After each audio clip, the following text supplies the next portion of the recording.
guest today on Ed Circuit Author Chats is Dr. Carey Borkoski, whose first book, Dancing with Discomfort, is now available from Catt Educational. Dr. Borkoski is an associate professor and interim director of the Doctor of Education program at Johns Hopkins University School of Education. Her research focuses on the role of building community and cultivating belonging in student and faculty successes. Dr. Borkoski has worked to identify strategies that most effectively cultivate belonging in our learning communities, and she's currently working on research to understand the onboarding and development of first-year doctoral students in online programs. She also writes and speaks on strategies and technology tools that contribute to building a sense of community in our learning spaces. Carey, your work is extremely compelling, and I am very excited to welcome you to the show. Well, thank you so much for inviting me, Ross. I really appreciate it. Let's get right into it. So your book is Dancing with Discomfort, which, I think it's different from dancing in discomfort, right? Which I think is what happens when you wear the wrong shoes or you're self-conscious. Yeah. But really, what we're talking about is these universal transitions that everybody goes through in our lives. Some are planned, some are unexpected, but they're guaranteed in any sense to present some uncertainty, anxiety, other feelings of discomfort. And our natural response, as you write, is to avoid or at least kind of hurry through these periods. Yeah. But you're proposing, of course, something different than that. Mm-hmm. To start us off here, can you just kind of introduce our listeners to some of these universal transitions you're referring to and that you had in mind when writing the book, and so that they'll kind of get a sense of that? Yeah, sure. Thanks, Ross. It was a good introduction of the Dancing with Discomfort. So I appreciate that. Yeah, these transitions are, we sometimes call them milestones, right? So this idea of getting your driver's license, graduating from high school, adopting a child, having a child, getting married, all of those sorts of things, getting your first job. And even, interestingly, when I dug into the research, not only just getting a job, but it could be getting a different job. So you've transitioned into getting a job, but you also transition when you're getting another job, even though it feels familiar, it's still its own thing. So that's really what I'm talking about. And there's Dr. Schlossberg writes a lot about an important transition, which is also retirement, right? So that's also a big one there. So really, I joked with my editor, Ross, that when I was writing the book, I was experiencing my own kind of transition because I had never written a book before. So it's kind of funny to be experiencing it and writing about it all at once. So. Right. And that is a great example. And you mentioned, things like marriage and things like that, where some of the feelings that you're going to have around something new are going to exist, whether or not it's something you decided to do or something that's happening circumstantially, right? Yes. We know a lot of people that when they're getting ready to be married, they're uncertain. So, well, this was your choice. You decided to write the book, but still, it's a new thing for you. It's something you haven't done before, and you're still. So it's not just the things that the universe imposes on us, and it's not just those unexpected things like losing a job or something like that. It's universal. And then the thing is, right in the subtitle of the book, right, you describe that you're presenting a framework for noticing, naming, and navigating those in-between moments, which I think is really, pertinent to what we were just referring to. And I know we'll talk, I think, a lot about the navigating and, in fact, embracing what can be really good about these moments. But the noticing and naming part stand out as so critical in proactively taking control of those transitions. I know you do research on cultivating belonging in communities. And I'm wondering, do you see a relationship between that research and that focus and the concept of identifying in advance? Everyone goes through these transitions. They're universal. This is what they're called, because when we ourselves are dealing with it and we feel isolated, but that concept of saying, well, as a community, right, this is something we all, and we all are challenged by. so having that opportunity to call them out, say, this is what it is, this is what it's called, this is how you can identify it in your own life.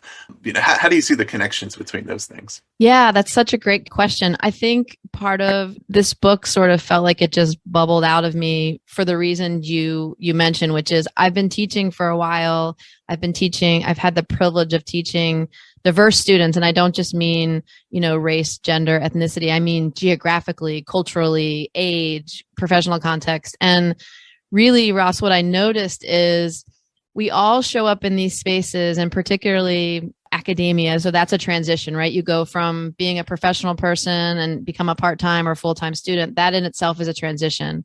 So you enter this new space with a pretty well-formed identity of who you are, what you can do, sort of your raison d'etre, right? Like your sort of what your stake is.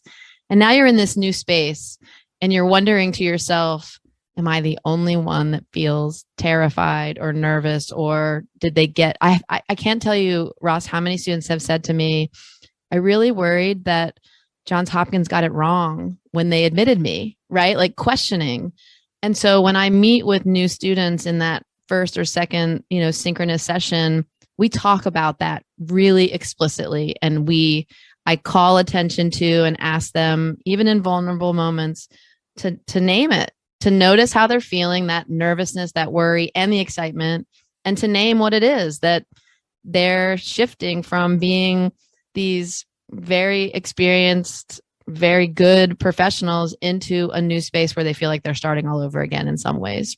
And so I can see the sort of, your listeners can't see me, but I'm like sort of using my hands and shoulders, like collective sigh of relief when we're like, okay, yeah, we all feel this and it's okay, right? We're going through this together. Right. And in situations like the one you described, I'm entering a university here and I'm for the first time, maybe sort of doubting my abilities, or I'm just, I'm around people that are different from what I'm used to, or one that even as you're talking is making me think about a significant shift and a number of transitions happening right now is with the workforce, right, and the economy. And there's a significant number of professionals, many of them younger, but of all ages, who are choosing to leave a job, go to another one. There's a lot of opportunity out there, but that also presents that uncertainty, even for individuals who really feel, I think, like they have a very good sense of who they are. When you're in a position where you now have to relate to new people in a new environment, you're also trying to get a sense of who the other people are, right? That's right. So I know myself really well, and I know what I'm good at, but I don't know what they exactly expect of me, or they don't know me yet. So how do I establish, who I am, and I'm confident in that, to these other folks who are now evaluating me, or who are going to be influential in the opportunities that I have moving forward. So I guess in a sense, that's to say that that anxiety, right, is not just correlated with a lack of self-confidence or self-awareness, and all, that some people may assume. It's also just about how you relate to others and how you are trying to determine how they perceive you. That's right. Which, I think is a whole other way of looking at it. Yeah, no, I think you're absolutely right. It's sort of I mean, I talk a lot in the book about a mess, right? It is this like beautiful mess of really collision of the self-confidence piece, but also it's a new place for you, right? And so what are the expectations? What are people's perspectives of me? And I think, Ross, what we often forget, and what I hope the book will help people, readers, tap into, is that you've been really successful in other areas of your life. And people have, if you're worried about perspective, people have noted that success. And so the questions we ask in this book, or I ask in this book, is what worked in other spaces that you can bring into this new space, right? And so often, unfortunately, so often we equate, and I was just rereading a section of my book to sort of prepare for the conversation. So often we equate with making a mistake or feeling uncomfortable with we did something wrong. And that's just not true. What's actually happening is you're learning, you're growing. Like in those moments of dissonance and discomfort or whatever you want to call it, that's where the magic happens, like the learning. And so for me, this book is just trying to be a reminder to notice and name that discomfort, because that's the moment you should be leveraging right at that moment. Like that's awesome. The learning that can happen in those moments, instead of saying, oh, I did something wrong, or people are going to think I did something wrong. So it's an opportunity to succeed. I mean, because if you can recognize what the moment is and that there are challenges, but once you know that you've navigated it, then you know that you've achieved something. yeah, absolutely. Yeah. So on this next thought, and certainly correct me if I'm wrong here, but I imagine you've observed in your research and just your experience that would be somewhat of a spectrum of individuals' relative comfort with discomfort, so to speak. And assuming that's so, I'm wondering, have you identified a difference between being comfortable or welcoming discomfort in a way that's actually unproductive or counterproductive versus the more successful navigation of discomfort that you've researched and written about? From my observations, I haven't researched it, but I've just lived in the world, and I've seen where it can go both ways, where some people seem to court discomfort, but it's not necessarily toward a productive end. Yeah. So something that I talk about early in the book is this idea of a learning identity, right? And some people call it a beginner mindset, a learning identity, showing up as a learner. And what I have found is individuals and groups who are able to not just be in the discomfort, but really, really dance with it. And for me, that was the appropriate term. And when I say dance, like really make use of it and pay attention to it. And what that learning identity does is, it really embeds into yourself, it internalizes that I'm going to show up and not have all the answers. I'm going to show up with more questions than answers. And something that I try to do as an instructor, and I think educators are trying to do more of, is that when you graduate with any kind of certification, degree, whatever that sort of end goal is in the training, or if it's just a one-off training, you're probably going to have more questions than answers. Like if you really are learning, right? And so coming to the table and approaching any transition as a learner, I have found that students fare, or anybody fares way better if they show up as a student with that beginner mindset. That's been my experience. How much do you focus on or emphasize the understanding of why a particular in-between moment is happening? I mean, some of these, obviously, there's not necessarily a reason. Sometimes things just happen, and you can't necessarily say why, but you may identify, well, here's why this can be good for me, or here's why I'm going to choose to view this optimistically. And there's other things like moving from middle school to high school. Well, this is happening because I'm growing up, because I'm getting closer to, so sometimes there are. So, I could see how sometimes, of course, if people maybe perseverate too much on trying to figure out the exact meaning of why is this happening, it can go in the wrong direction. But in other sense, could also present opportunities to say, oh, here's why this is a good thing, because it feels uncomfortable, but the reason it's happening is because I'm ready for what's next, or I'm growing. Yeah, that why question, it's good that you brought that up, Ross. I think one thing we have to be careful of, and you sort of allude to it, this perseverating on something for too long can lead to that unproductive, right? And we all have scarcity of resources, so we want to use our time well. And sometimes what happens if we focus on one aspect of why too long is we get to the point where we say, well, it's just out of my control. There's nothing I can do, right? So you sort of throw up your hands. And so the questions I urge, my students, and I do some coaching, so my clients or the groups with whom I work, what I try to get to in terms of the why is things like, why is this important to me? Why am I feeling the way I'm feeling in this moment, right? Because any work that, in my humble opinion, any work that we do as educators, as coders, as doctors, as whatever your identity is, we have to start with the internal work. So I need to check in with myself to figure out what what's the emotion I'm feeling?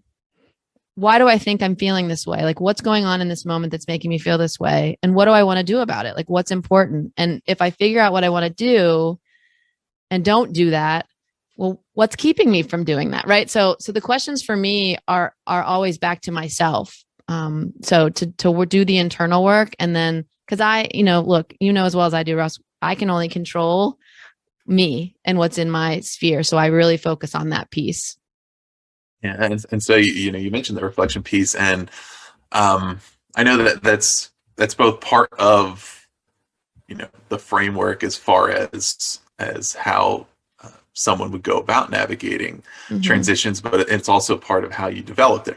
I mean, you did research and also drew on research that others have done, but you also contributed your own experiences and your own reflections. On that point of it, why do you feel like it's more powerful to draw on both sources? And it's not just the research piece, it's not just experience, but it's saying we're blending both. Do you feel like it better contextualizes, it better helps you kind of translate that to different groups? Why is that so important? Yeah, that's such a good question. And I this is one thing that I really wrestled with writing a book, because, if I'm being honest, Ross, I was trained to work in the academy, right, in higher ed. And so for better or for worse, we are trained to cite the heck out of everything, right, to find the evidence to support whatever we're writing. And so I really wanted to, leverage that skill and that sort of wealth of knowledge.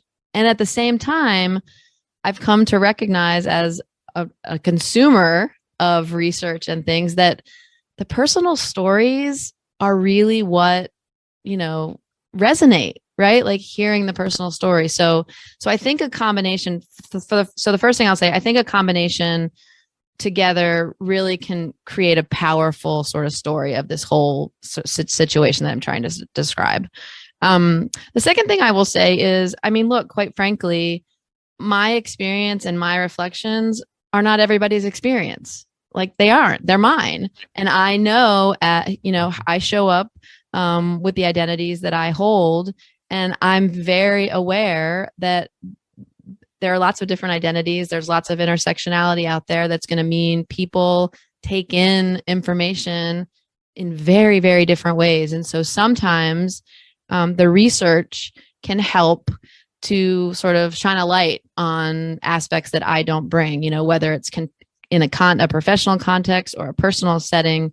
And I also think, and I tried to do this in the book, I also tried to bring other people's stories, right? My students' stories, my colleagues' stories, for that very same reason. So I think having evidence is important to a story. And I also think acknowledging that I can't just show up with my stories, because my story is not Ross's story, and is not my student's story, and is not this other person's story. It's just, we all have our own experience. And so I did the best I could to represent, what I think other people are also experiencing with transitions.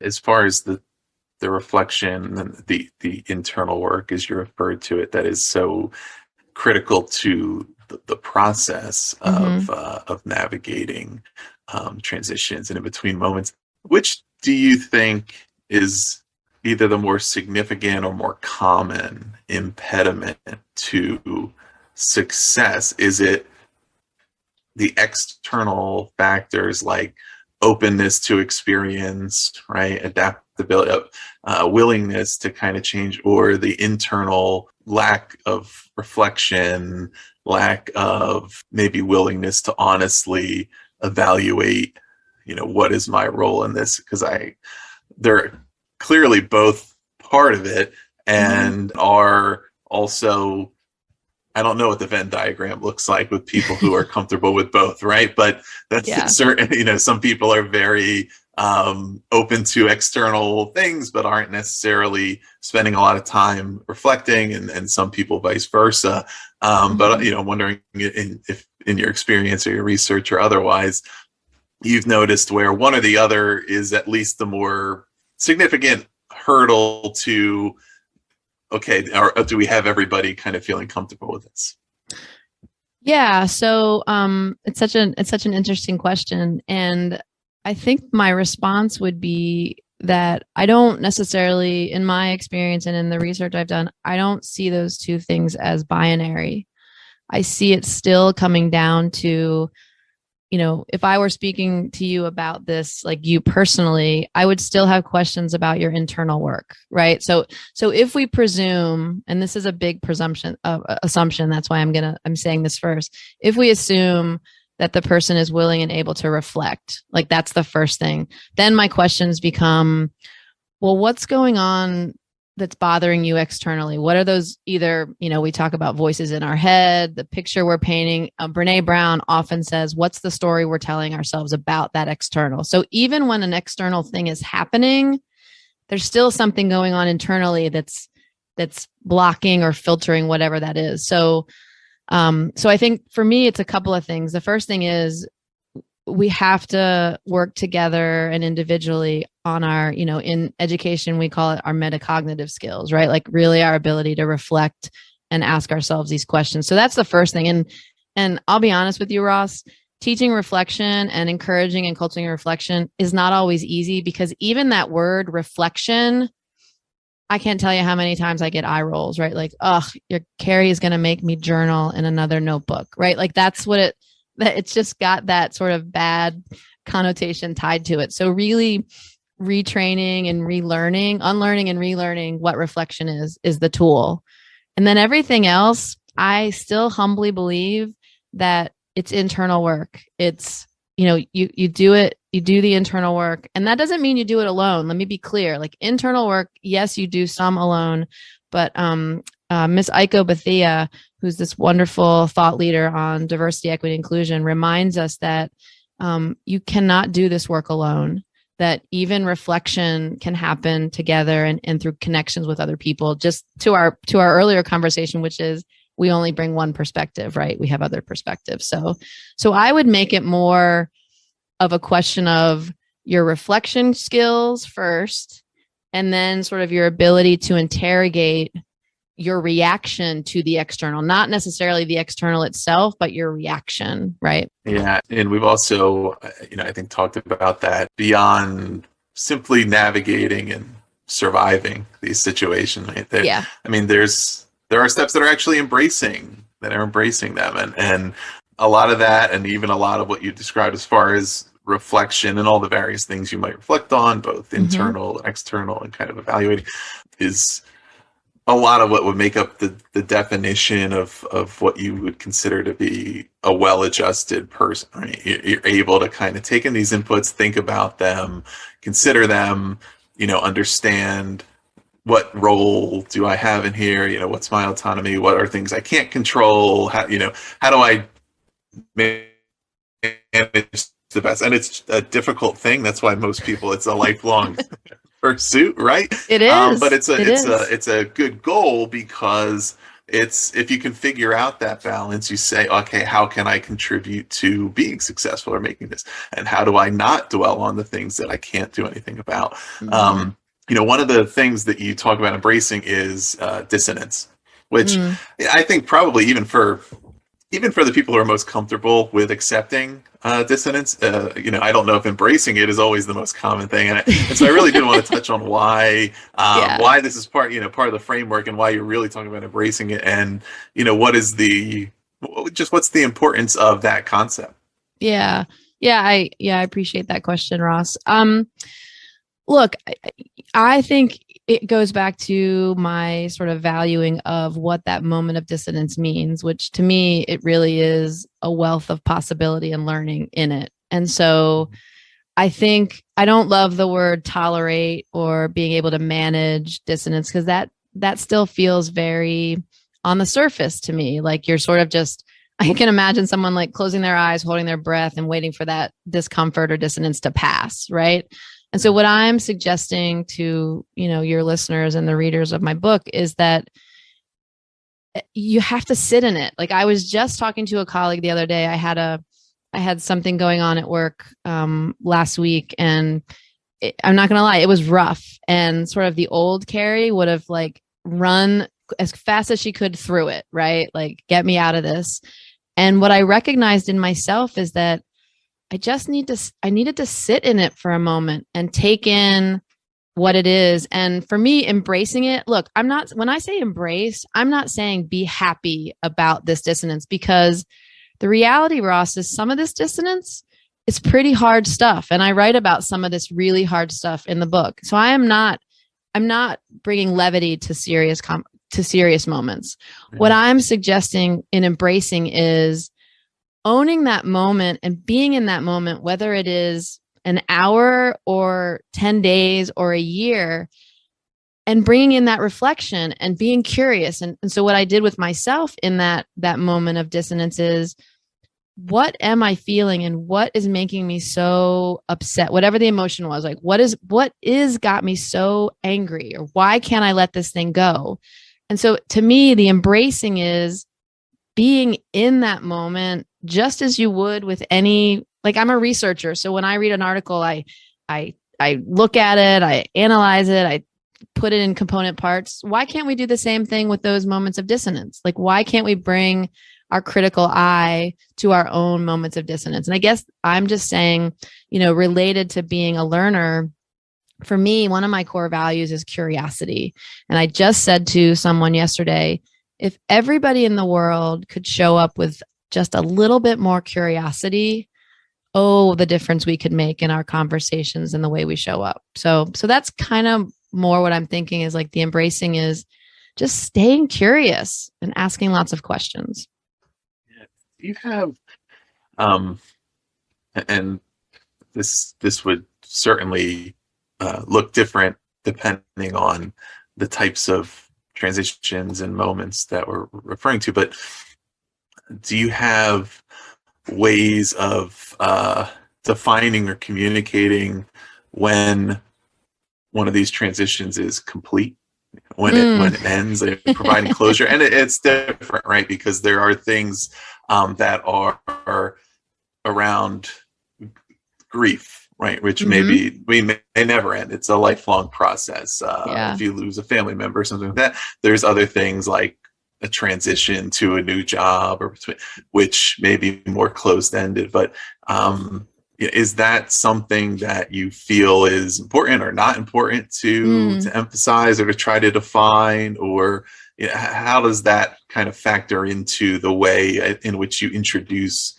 people to navigating these situations? Yeah. Oh, you have such good questions, Ross. I appreciate it. So look, I think with some transitions, I mean, the new job is an easy example. And there are ways to sort of put, if you want to, if you need to, a finish line on some of these transitions, right? Like you've reached, especially things like we talked about marriage and graduations, like, the graduations, there's all the pomp and circumstance around that moment, right? The thing I will say though is that, and I write in the book about, is sometimes you might hit that finish line physically, but like mentally, there may still be sort of overflow in that transition. And grief is a really, really good example of that, right? That there are ways to sort of mark when you're starting to feel better and maybe, I've heard people talk, and myself, you sort of come out of that grief, right? You've had that moment or however long.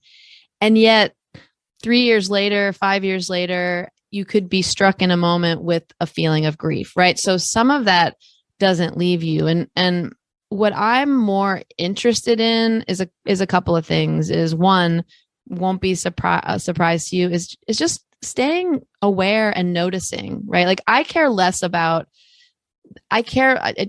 a kid, I cared a lot about milestones, because I think it's sort of built into us that, like, you go to elementary school, you go to middle school, you go to high school, then you do your next thing. So it's like all these guideposts and milestones. And as an adult, I care less about those guideposts. I'm more interested in the process and the journey.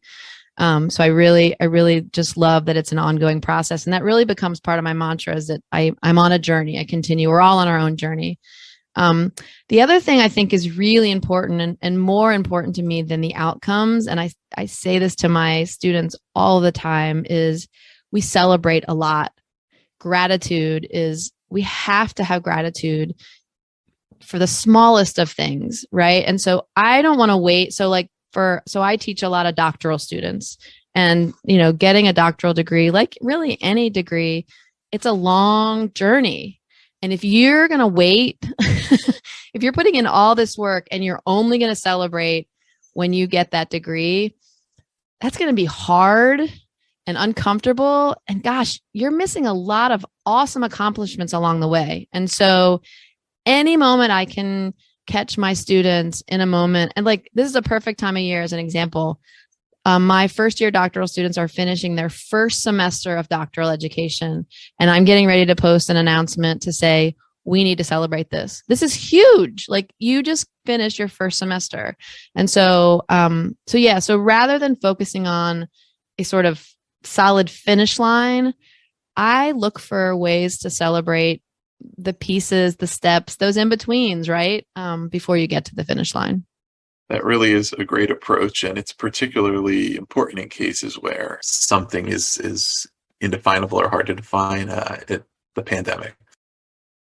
Yeah, and we're all like, everybody's experiencing it in a slightly different way, but it's something that it's a universal experience that is also synchronous as compared to universal experiences that we all experience on our own at some point in time. That's right.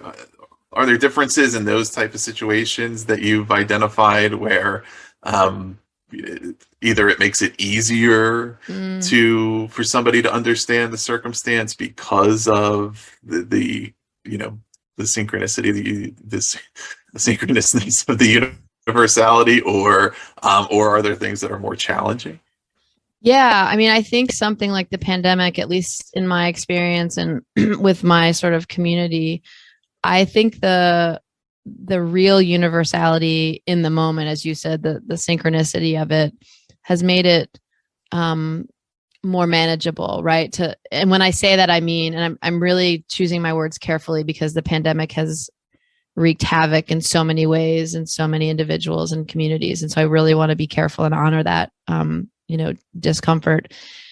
I do think it's made it possible to have these conversations. I've shown up in spaces with colleagues where pre-pandemic, we probably wouldn't have shared that we were having a lousy day, for example. And that seems silly, but we had sort of these, beliefs, these limiting beliefs that we had to show up in a certain way. Like you were talking earlier about expectations of others showing up in these spaces. And there was something about the pandemic that in some ways I shared with some colleagues that I really felt like my back was against a wall and like I didn't have a choice. Like I had to tell you that I'm having a lousy day because this is the best I can do and just show up. Right.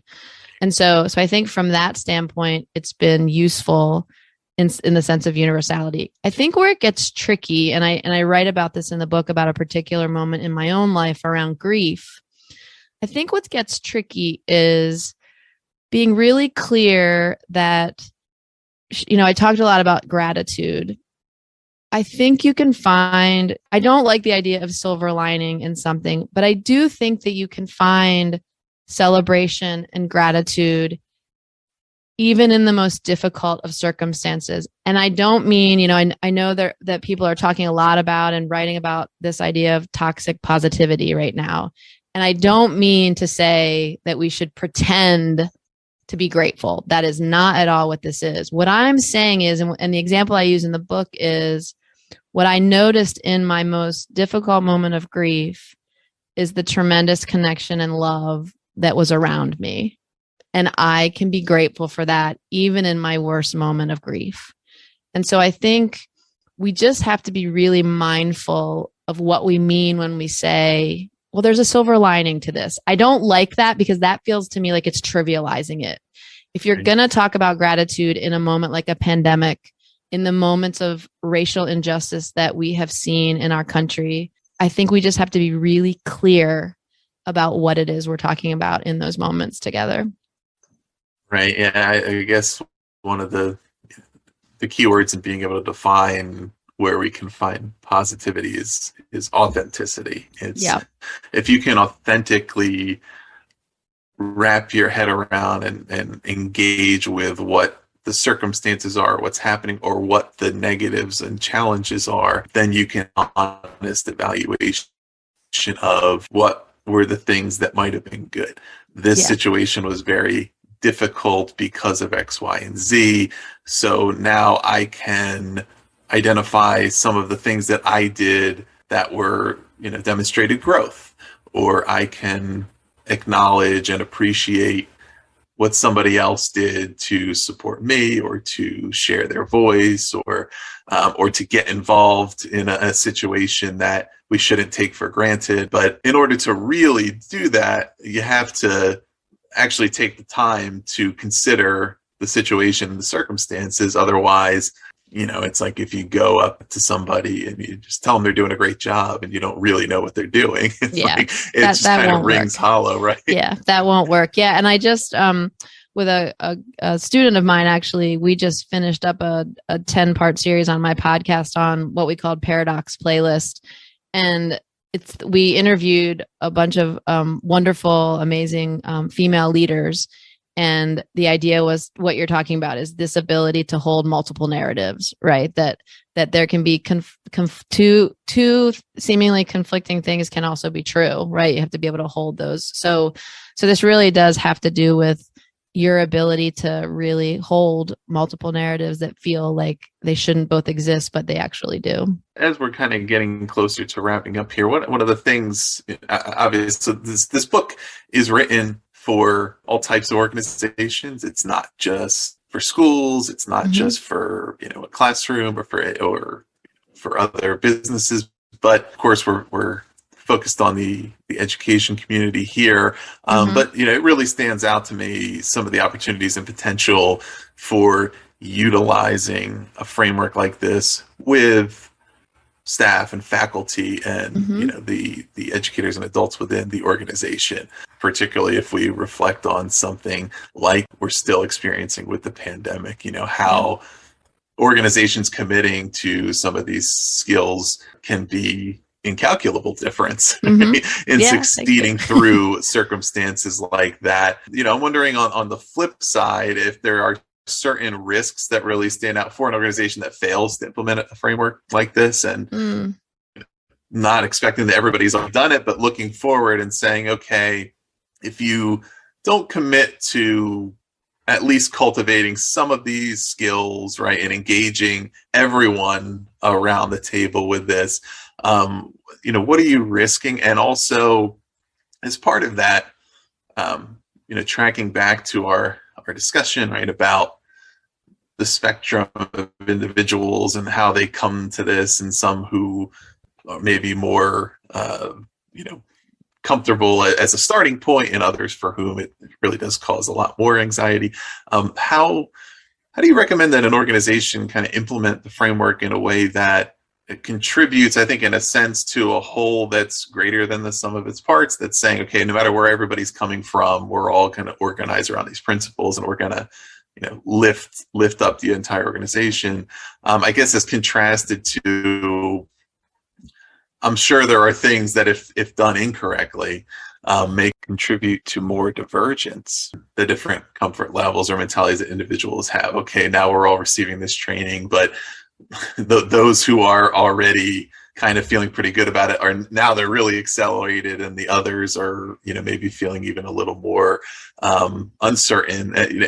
It's all a matter of nuance, right, and planning and understanding. Okay, I'm talking to a room of 20, 40, 50 people, and they're all coming from a different place, but we all want to get to the same spot. So I guess there's a lot of different parts of that question. But I think it's really interesting to think about, because it's also part of that, I think, encouragement to a leader, however we define that, to say, yes, we should go ahead and do this, and we know that it's going to have these positive outcomes, despite the challenges, despite who I might be the one who has to make a decision on whether or not to do this for my entire staff, and I'm the one who's least comfortable with it. Okay, but I need to know that it's going to work, right? How do you think about that? Yeah, that's man, there's a lot there, Ross. We could talk a while for that. With that. Look, I think, gosh, to imagine organizations adopting this in a really big way is amazing to think about and flattering. So I hope that happens. And I think, part of the risk of not doing this work or work like it is it's not new risk. It's at the end of the day, every organization, no matter what size, is made up of human beings. And what's clear in the research, whether you're in the education research, the business research, or any other discipline, happy humans are more productive humans who want to stay and do that work, who are productive, who are innovators, who are creative. All of those wonderful things that we want to see in ourselves and others happen when we spend time when we're feeling uncomfortable and acknowledging that. And we know right now that, gosh, teachers especially are burned out, they're exhausted. And quite frankly, many people that I bump into, Ross, because of the pandemic are also exhausted. And so we should be taking care of each other so we can take care of others, right? And I think the framework offers some strategies and insights on how to do that better. In terms of how to think about implementing it, or what are the risks? I mean, I think, we joked about you being the decision maker and not being ready. I actually think that's a really important noticing. And I honestly, as much as I want to work with as many organizations who are interested, I'm not going to actually work with that leader if he or she says to me, but I'm not really ready to do this work. My question or conversation would be, well, what do you need to get ready? What can I do for you or with you to help you get ready? Because you have to be ready as a leader, because leaders are critical to this process as well. And so I think in terms of implementing it, I have lots I could say about it, but yes, things could go wrong, but things could go wrong with any sort of training that you implement. Right. And you can have people who sort of feel comfortable, as you said, and excel, and those who didn't, who feel even worse. And so part of the work that I do, and I just had a session yesterday with a small organization, part of it is and I talk about in the book, the readiness for this work, right? That you have to prepare the space, and you have to, in some settings, we call it like norms and setting group expectations. And we sort of roll our eyes, but that's critical. Like having a conversation with a group of people. And I did it. We spent the first 15 or 20 minutes readying the space. And what that means is, what do we need as a group to safely do this work together? Not safely, courageously do this work together. Right. And so it's respect, it's confidentiality, it's openness, it's curiosity. And so I wouldn't walk into any space to work with any organization if they weren't ready to help me and support me to set those kinds of ground rules. Right. I mean, you have to do that sort of pre-work before you can jump into anything like this. And do you feel like with those organizational leaders, you define their readiness as more related to their willingness versus their proficiency, right? Because I could see that being another impediment to someone who feels like, well, I'm supposed to be leading this, and I haven't mastered it yet, so I feel like I'm a hypocrite for being up there. But really, it's that willingness to engage with the process and to do it, and to just understand, like, it doesn't matter what your title is, your role, like, nobody of us is better than the next. We all need to figure this out together, but it's really just about saying we're going to do it, and we're really going to give it our best. Yeah, yes, I'm glad that you said that explicitly, because this has nothing to do, your readiness for this work and my readiness for this work has nothing to do with our proficiency. Because look, if I had to be perfect, and my editor probably won't like that I say this, like I wouldn't have written this book. Right? Like if I was finished this journey, I wouldn't have written this book, because that's just never going to happen. There's always something for me to learn. And so like the team I worked with yesterday, the founders of the organization, admitted to the group, which was wonderful, that they're on their own journey too, and they are learning right along with. And so it's the willingness to do the work. And it's also the willingness to just say, I'm showing up as a learner, and what I'm trying to do is create a space so that we all have this permission to not be experts. I mean, when I facilitate these, one of the first things I say to the group or the individual is, I don't come with answers. I come with lots and lots of questions and an ability to listen and be present for you and the team or the individual. And that's the talent that I bring. Like, yeah, I have some expertise. Yeah, I have some experience and research behind me. But I'm usually really humble, so I don't love that I'm going to say this, but like, I think the what I bring to a group is I'm really curious. I have tons of questions. I can be super present and quiet, and I listen really carefully to what you're saying. And that's the talent I bring. This is not about me being some expert who knows everything. Hell, I don't know everything. It's about being able to be in the space with you. And that's the willingness that I need from organizations. I feel like I also have tons of questions, but I'm just gonna ask one more. Okay. Which is so you have a podcast called Tell Me This, and Yeah. so as we wrap up, can you tell our listeners here who might be interested, what do you discuss and where can they find it? Yeah, so it's on all the sort of regular hosting platforms, so Spotify, Stitcher, Apple, iTunes, and things like that. And I started the podcast 3 years ago. If you're interested in sort of the big why of why I started, I'd go back and listen to episode 1 of season 1 because I go into the story. But essentially, Ross, it's a place for what we've been talking about. It's this integration and beautiful sort of collision of research and storytelling and personal experiences around cultivating belonging, how to do that work, how to be inclusive, and how to show up so people can be seen and heard. And the first season is just really exploring belonging. The second season, I was lucky enough to interview all different kinds of people experiencing the pandemic and what belonging felt like and looked like during the pandemic. And this first half of season 3 is, as I said, interviewing just amazing leaders in all different professional contexts around what does it mean to be a leader and cultivate belonging and do this kind of work in these spaces. And so we talked to president of a university. We talked to Christine Dercole, who's a Peloton instructor. We've talked to an ice skating coach who coaches Olympic ice skaters. So lots of really amazing people. So yeah, so I would definitely check it out. It's a lot of educators, but it's really a lot of the messaging, cuts across lots of sectors. Thank you so much, Carey, for sharing your ideas with me and with our listeners. Yeah. Cool. And listeners, as you can imagine, there's a lot more to this. So please check out Carey's book, Dancing with Discomfort, a framework for noticing, naming, and navigating our in-between moments. You'll find more information below. We'll have a link. We'll have some notes on the interview, and you can also listen to Carey's podcast, which we will also link to below.